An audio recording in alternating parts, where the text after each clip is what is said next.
Today we are with young Maschelein, Professor of Philosophy and Education and Director of the Laboratory for Education and Society at the Leuven University in Belgium.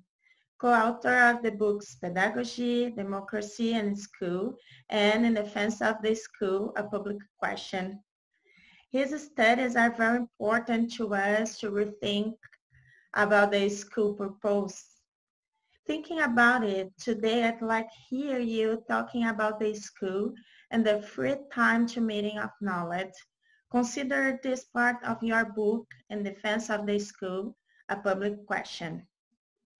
Reinventing school comes down to find concrete ways in today's world to provide free time and to bring young people together around a common thing.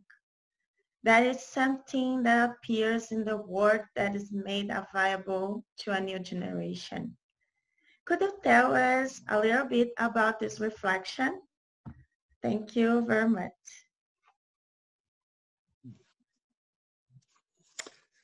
Okay, so thank you very much for inviting me. So please don't take it as my high personal reflections because they are based on my work with Maarten Simons, just as the book itself, In Defense of the School, was a joint book with Maarten Simons. Also, maybe important to say that what we wanted to develop is not the image of an ideal school, but is something like a touchstone, so to try to find out what makes a school into a school.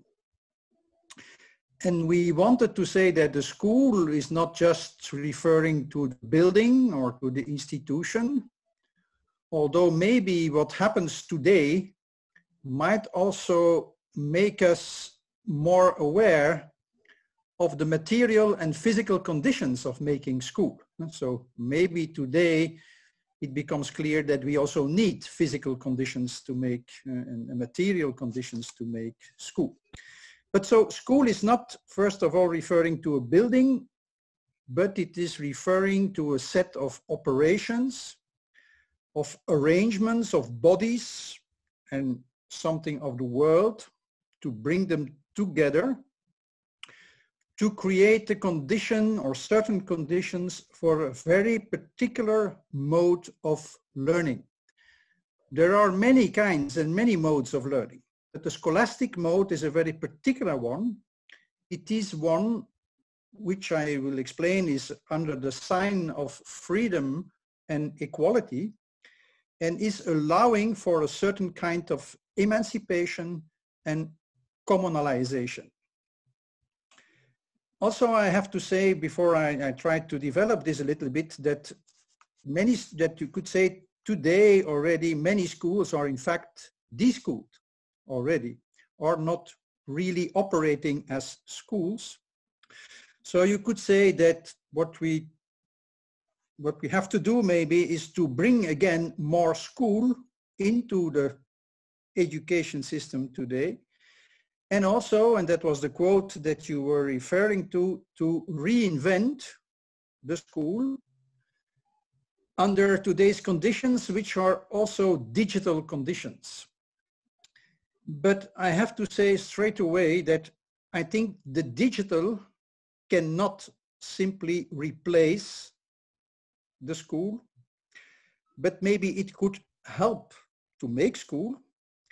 But if it has to help to make school, it should be something different than the personalized, digitalized learning environments.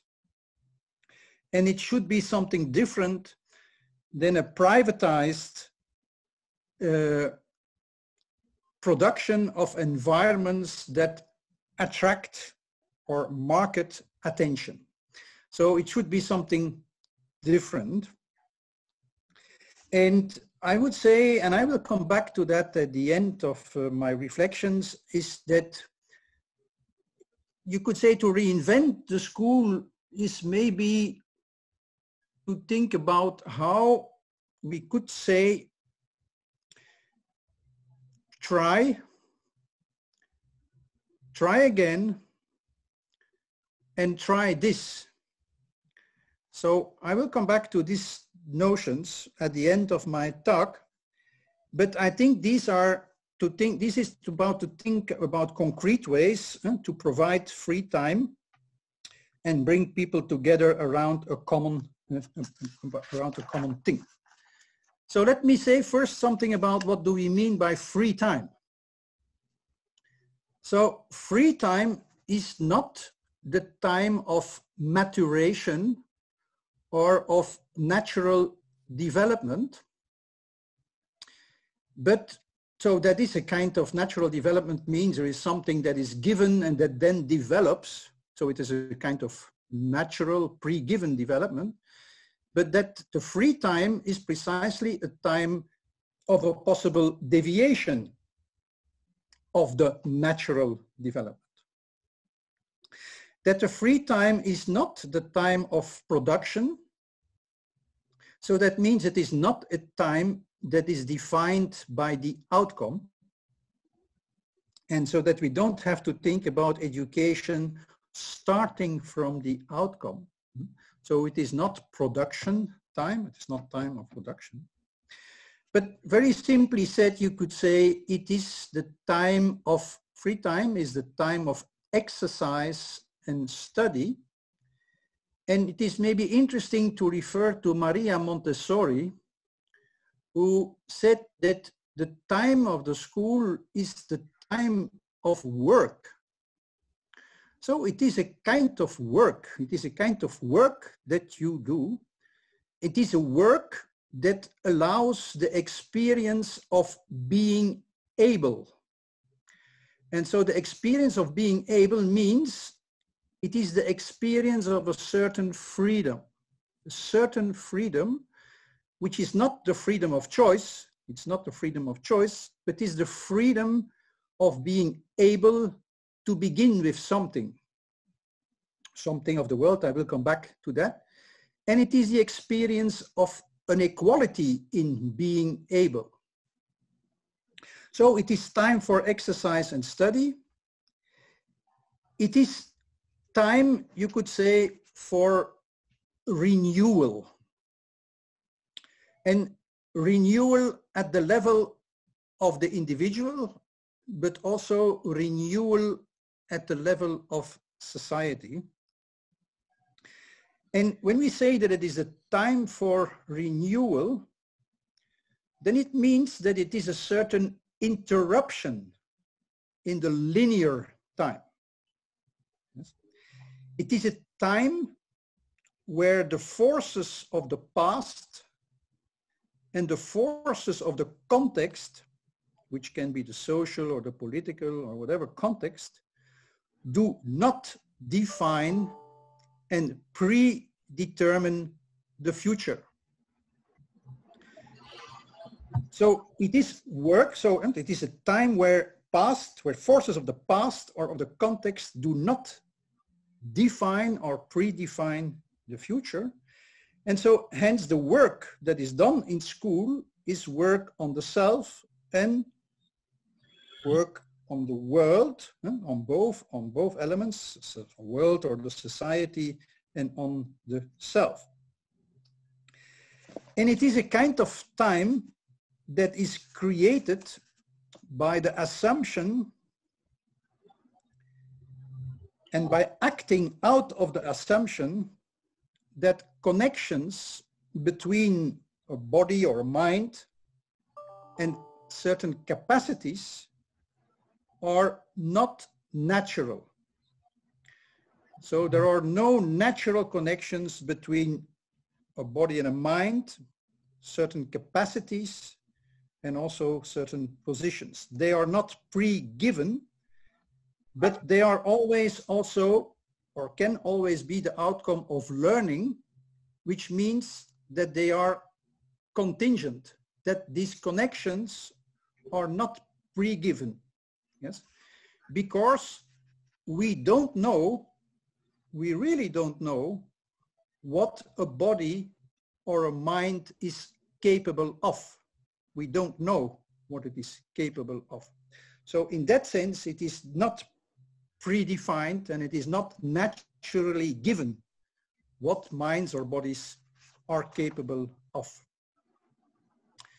So free time, this free time of the school is a time of, I think, of interrupting the linear time where the past is defining the future. It's a kind of interruption in the time, which is made. It is made in a certain way, so it is related to a kind of pragmatics. There is a way to make that kind of time. Yeah, I will come back to that. There's a way of making the time through what you could call a practice of sharing. A practice of sharing, and I want to relate this practice of sharing to two formulations, to articulations, which I think make clear that it is a very particular practice of sharing.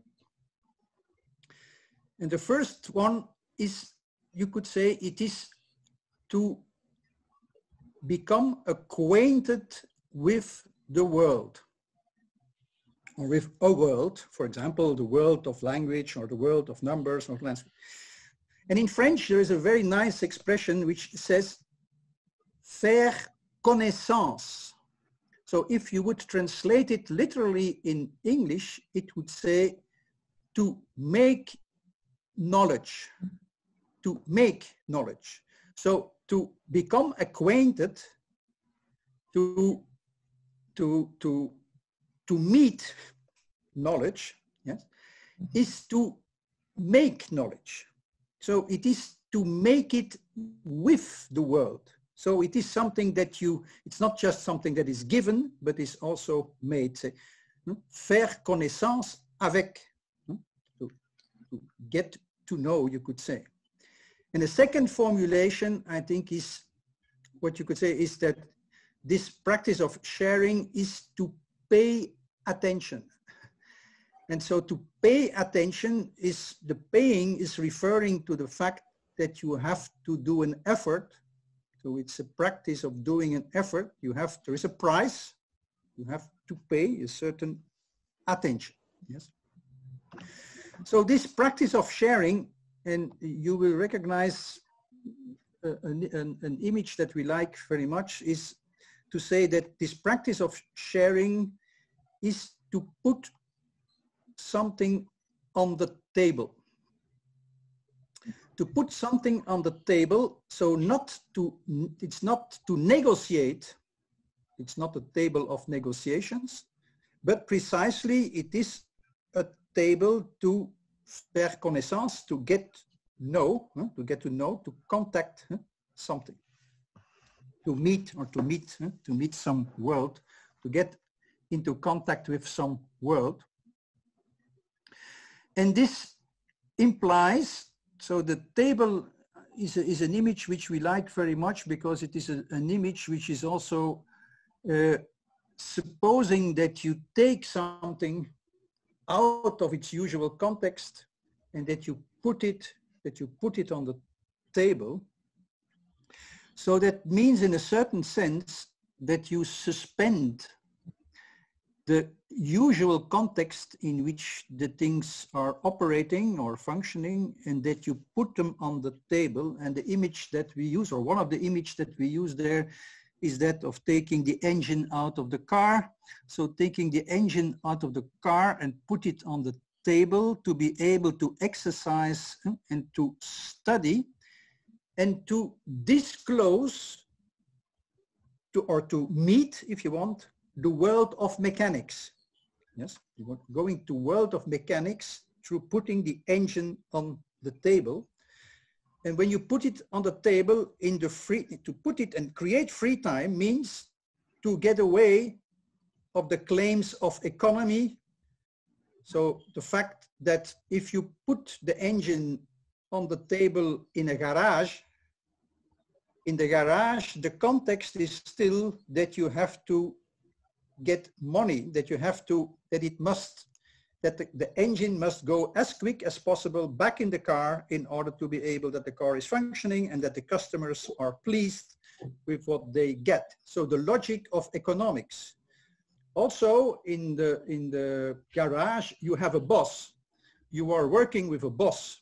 But in the school, you have no boss, but you have a teacher, and you have not the claims of the economy and the financial claims. So there is a kind of freeing something from these claims in order precisely to have the time, to study it and to exercise your eyes and your hands in dealing with the engine. This also has to do with the fact that, for example, the world of mechanics, in the case of the engine, is put on the table in what we call a grammatized form.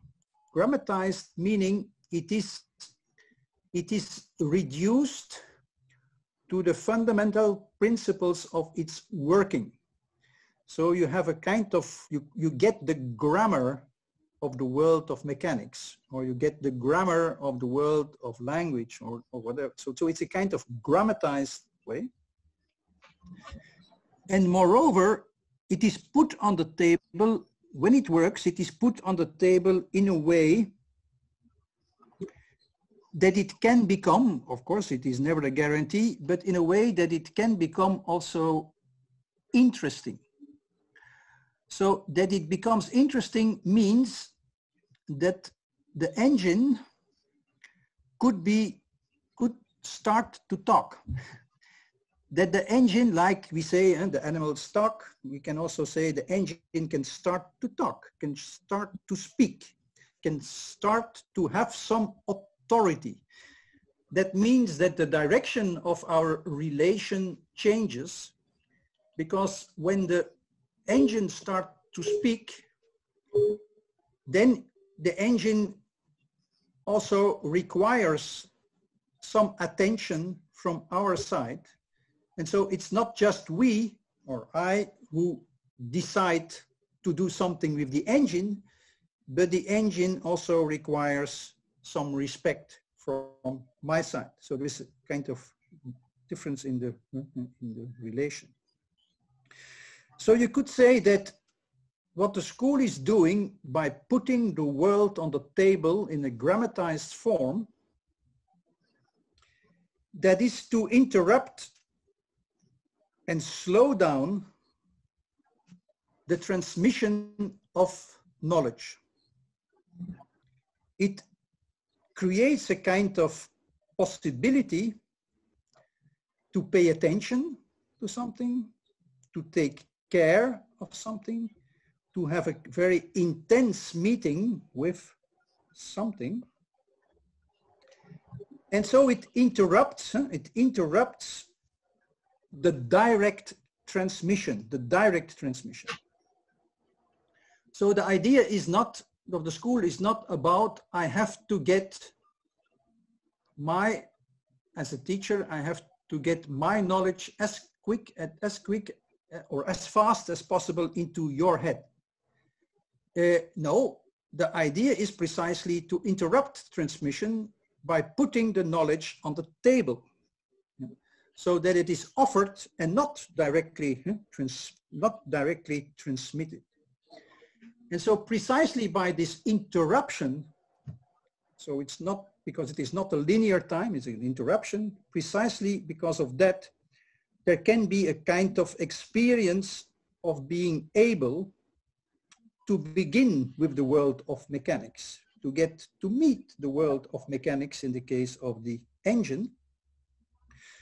But the interruption, the fact that it is put on the table, also means that the knowledge that is put on the table can be questioned. That the students also can question what the teacher offers.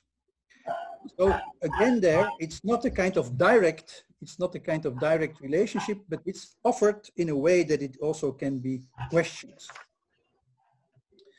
Now, to say something more about this interruption,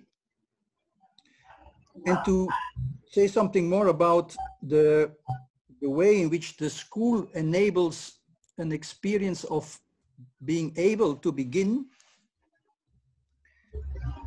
So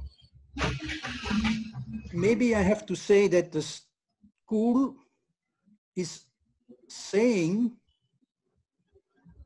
as I just to repeat what I said, is there is no predestination. So it is not given what the relation is or the connection is between a body and a mind and capacities. I could phrase it in another way. I could say everybody can learn everything. So the school is saying everybody can learn everything. What does it mean? It means it is not predefined what a body can learn or a mind can learn, and it is not predefined what it has to learn. So it is not given, it is not pre-given, it is always made. The connection is always made.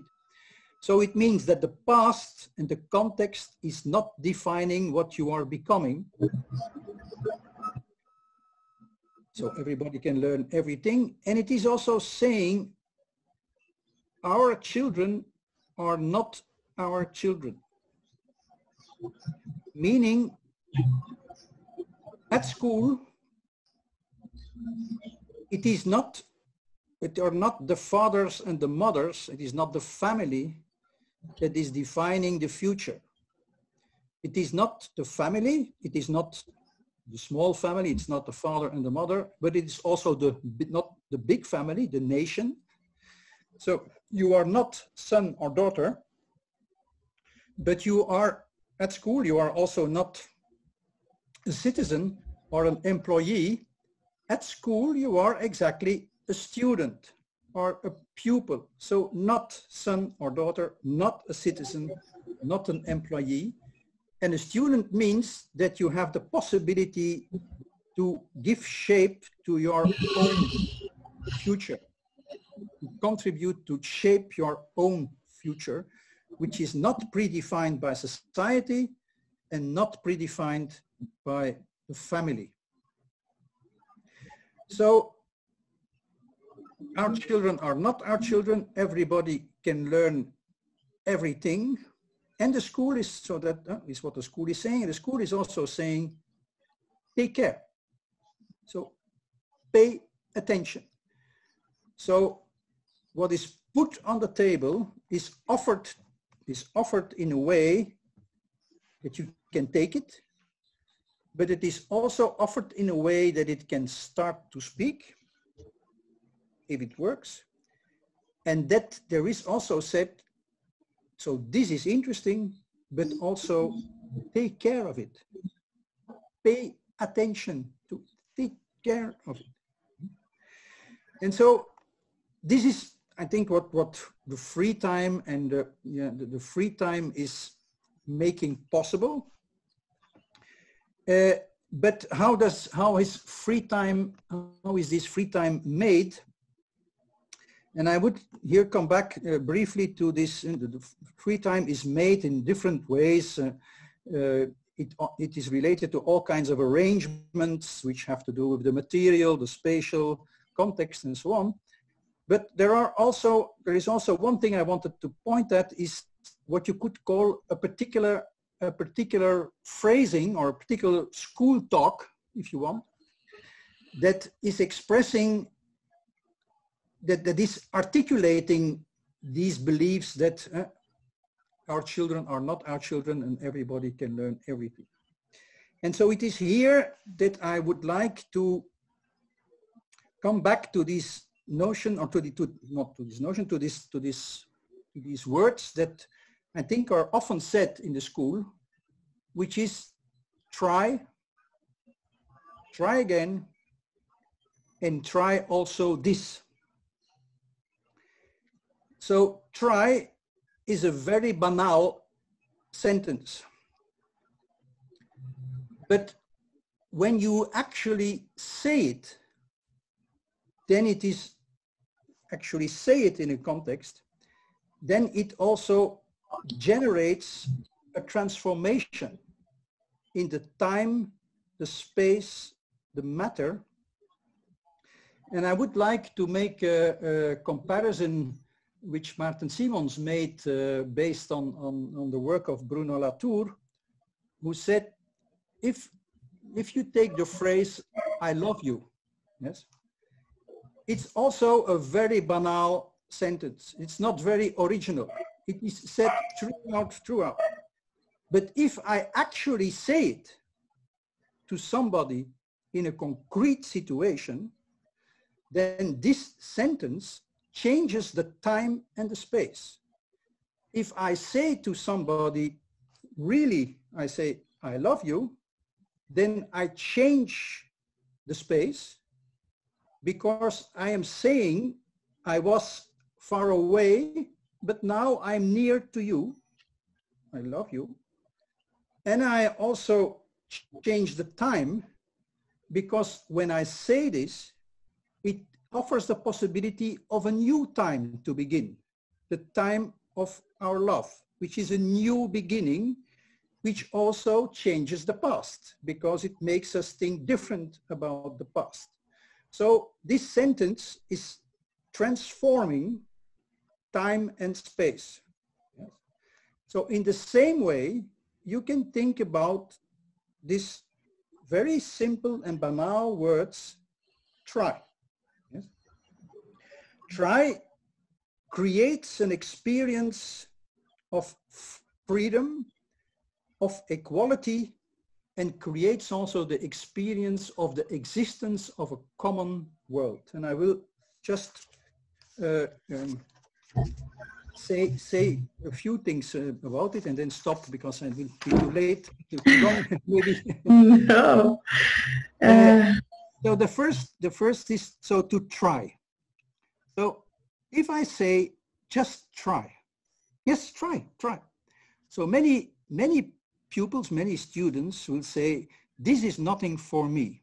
This is not something that I can do. I cannot. This is not for our kind of people. This is also what certain sociologists would say, that for these kind of people, this kind of knowledge is not useful. So you don't have to try. So, or there are psychologists who will say that this kind of brain, this kind of mind will not be able to do this. And the teacher is saying this can all be true, but nevertheless, just try.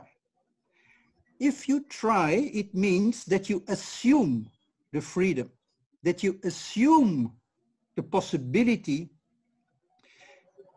the ability of the student or the pupil to do something that everything is saying that is not, he or she is not able to.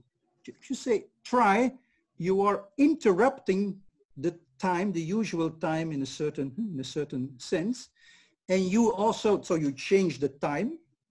The time is not the linear time, the past, who is saying you are not able, and so you are not going, you don't have to try, but it's just saying to try, so it is interrupting this timeline, but it is also changing the space because it is confirming that you are in a safe space.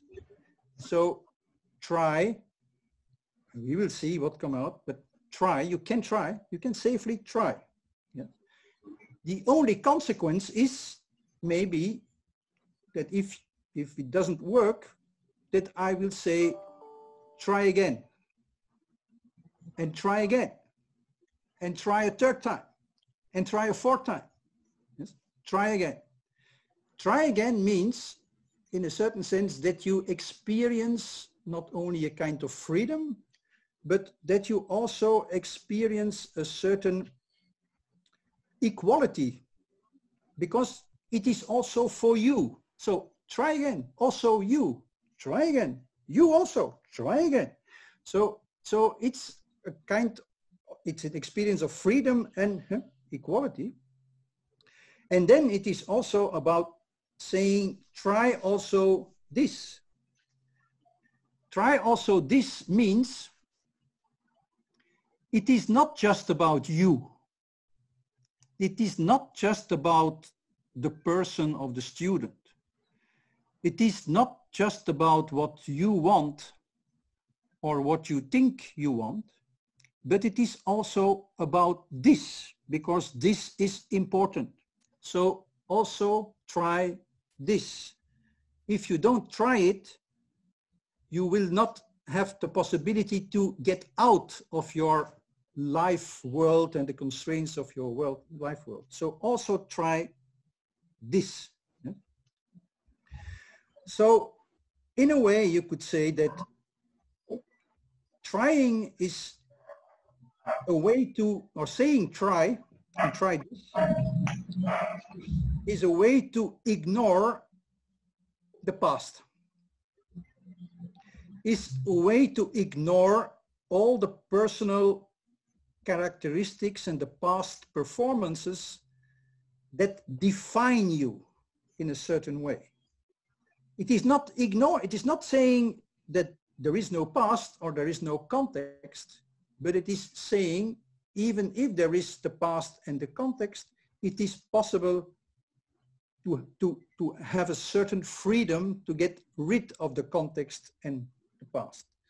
So that is what you say if you say try. Yes? Not without, you have to try, you can try. And so I think that is a very important way to, or in a very simple way in a certain sense, to make free time. Yes.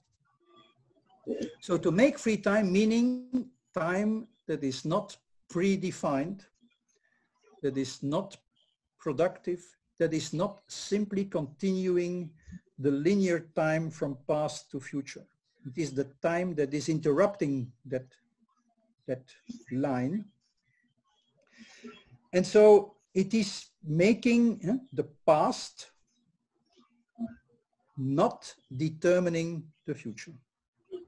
So in that sense, the school is opening up a future as well for the individual as for society or for the world. So it is offering the possibility of a kind of renewal, you could say. So that is what I wanted to say. I don't know if it makes sense to you, or is it? Oh, yes. Yeah. Thank you very much. It was so important to hear you in this time, especially in this time when you need to remember about the school purpose. It was so important to me, and I know for the others to hear you and to think about the chance, the time and the space, and to create the space to think about it with students and to transform and to making the knowledge together. And it was so important. Thank you very much. I'm really grateful for your time and availability and generosity to share with me and with Brazilian people about your research. Thank you very much. Well, thank you for the invitation, and so I hope you can continue the work for the school. Also, okay, great. Thank you very much. And no, thank you. I hope see you in Brazil in another time. When it will be possible. Yeah. Thank you very much. Thank you. Bye. Bye-bye. Bye.